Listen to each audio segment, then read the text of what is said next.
So it's a new day. I'm at McDonald's somewhere. There's probably a sign telling you that I'm telling you the truth. Yeah, I just went inside to see if the girl was working. Well, I ordered a soda, but yeah, I didn't see her in there. So I don't know. It's probably gonna be really weird for me to go inside every single day. I don't know. I didn't think this through. What I'm gonna do next, but. So I'm doing laundry now, but yesterday ended up going to a cigar bar and I just went by myself because I don't know, I always go places by myself. So they always hire these like girls with like tattoos and like push up bras like with like their cleavage showing and stuff. I guess because like that's like the guys that go to cigar bars want to see girls like that, I guess. So yeah, that's the only reason why these girls are there. So yeah, I end up going there mostly because the bar that I usually go to was closed, and the only reason I go to these bars is because like I don't have anyone to talk to or whatever.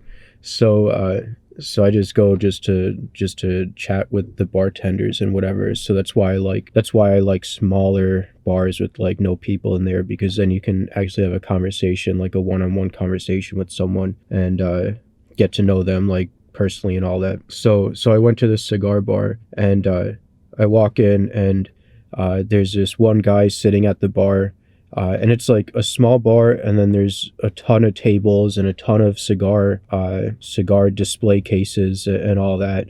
And then there's like back rooms and upstairs that have like couches and TVs that you could just like sit on and watch TV and just chill and smoke cigars or whatever, and drink your whiskey or whatever you're drinking. So yeah, I walk in, and the actual bar only has like four seats.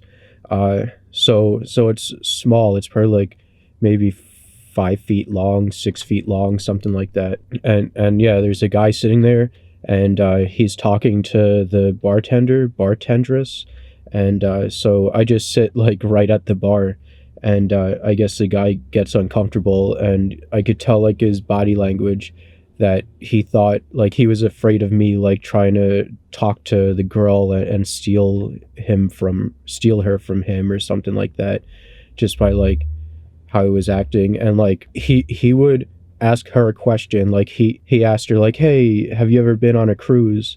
And then she's like, oh no. And then she turns to me and says, what about you, have you ever been on a cruise? And I don't know, maybe it's just because I was like at a place there that she was trying to like get me to talk, to get to know me, so it was more like comfortable for them or something, I don't know.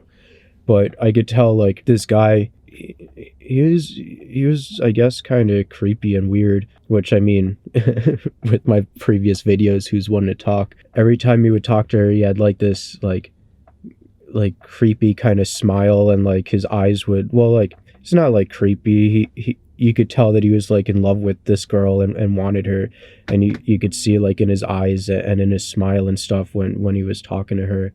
And I could tell that like he didn't know what to do, and he didn't know how to like progress the relationship or whatever. And I guess he's like waiting for her to make a move or something like that. Then like I could tell like she didn't like him or whatever either. But yeah, like I wasn't attracted to her, and I don't think she's really that great of a person, because one of the stories she was telling was about like a parking garage that we have here downtown, and you have to pay for it now. So there's gates that you have to get a ticket, and if you can get your ticket validated if you're going to the mall or the gym. But if you park there going somewhere else, they're trying to keep down people that park there and then go somewhere else downtown. So she was at the gym, and for some reason her validated ticket wasn't working, and she was saying how she was getting like all aggressive and pissed off and whatever. And yeah, so that kind of turned me off, because I don't want like an aggressive pissed off woman to be like my wife and all that, because yeah, that's not going to be a good future. But yeah, like she was like getting all the garbage together from the bar and getting ready to take the garbage out, and the guy like is like, oh, do you need help with that? And she's like, oh no, I have it. He's like, oh, are you sure? Like, no, let me help you. But yeah, it's just funny seeing that like guys when they're like in love with women. And I the same way, like I did the same with Victoria.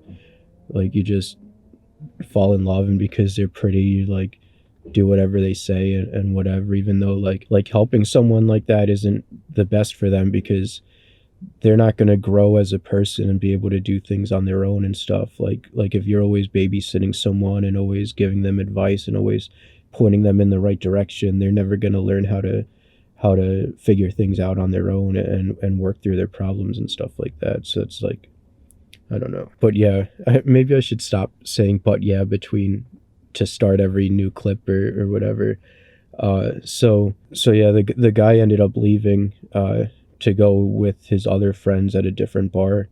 And when he left, like, I told the girl, like, that guy really likes you, like what's the deal or whatever. And she just like laughed it off or whatever, like it didn't exist. And I'm like, no, I could like see it in his eyes, and in his smile and everything, and like whatever. Like, I told her that, and I don't know, I think I just kind of left the conversation there.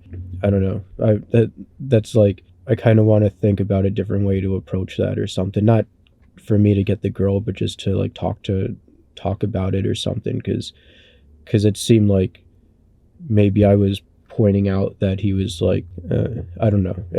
Yeah, and then these two other guys came from like upstairs, I guess, ended up coming downstairs to the bar, and they sat like across from the bar a little bit. And I don't know, apparently like I draw like a ton of attention. I guess maybe because it's, like I said, it's probably just because I'm like me, like the new person in the bar, and all like the regulars were like, what's going on with this guy? But yeah, it was funny. Like, I have like my no smoking tattoo, and they're like, this one guy, like, I was just sitting at the bar with my hand on my head, like whatever I usually do when I'm like bored or uninterested or whatever.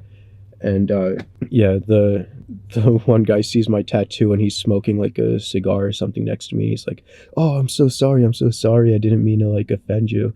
I'm like, oh, I didn't even like realize it. Like, he was telling me, like, the guy was like, oh, I'm so sorry, like, and I'm like, I didn't even think about it, but I'm like, I have a no smoking tattoo, and I'm in a cigar bar.